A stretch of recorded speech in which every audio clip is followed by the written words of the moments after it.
এরে কি বলে চিনেন তো? স্বাদের লাউ। এরে অনেকেই আগা টাকা খেয়ে বৈরাগী হয়ে ডুগডুগি বানিয়ে ফেলেছে। আপনাকে ওইসব রিস্ক নেওয়ার দরকার নাই। খালি তরকারি বানান আর দুবেলা ভাত রুটির সঙ্গে খেয়ে 30 টাকা উসুল করে ফেলান। খালি ছাগল বাকল ফেলে দিয়ে চতুর্ভুজ আয়তক্ষেত্র যেরকম খুশি পোস্টমর্টম করে খালি জল ধুয়ে ফেললেই হলো। তারপরেই কড়াই বসিয়ে নাটক চালু। 1.5 চামচ তেল ভালো করে গরম করে নিয়ে এরকম 12-13টা বড়ি ফালাই দেন তেলের মধ্যে।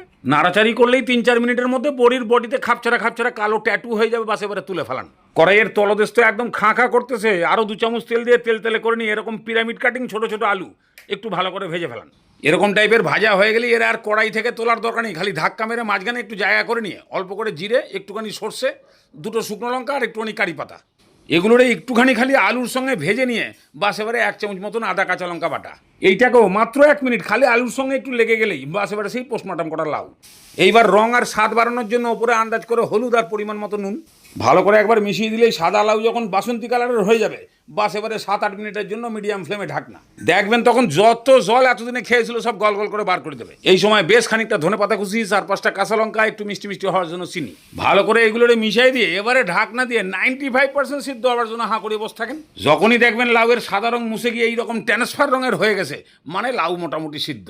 এইবারে বড়িগুলোকে দিয়ে ভালো করে মিশিয়ে দিয়ে বাস 5 মিনিট ঢাকনা দিয়ে রেখে দেন। এইবার আপনার ইচ্ছা এইরকম শুকনো শুকনো রাখতে পারেন, আর একটু কাদা কাদা করেও নামাতে পারেন।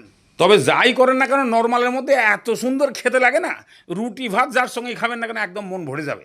তবে একটা কথা এখনই কয়ে দিচ্ছি, এত সুন্দর নিরামিষ তরকারি যদি দেখেছি পাতে পড়ে আসে খাওনি, তাহলে ভবিষ্যতে কোনোদিন নিরামিষ তরকারি আমার থেকে আর চাওনি, মনে থাকে জানো।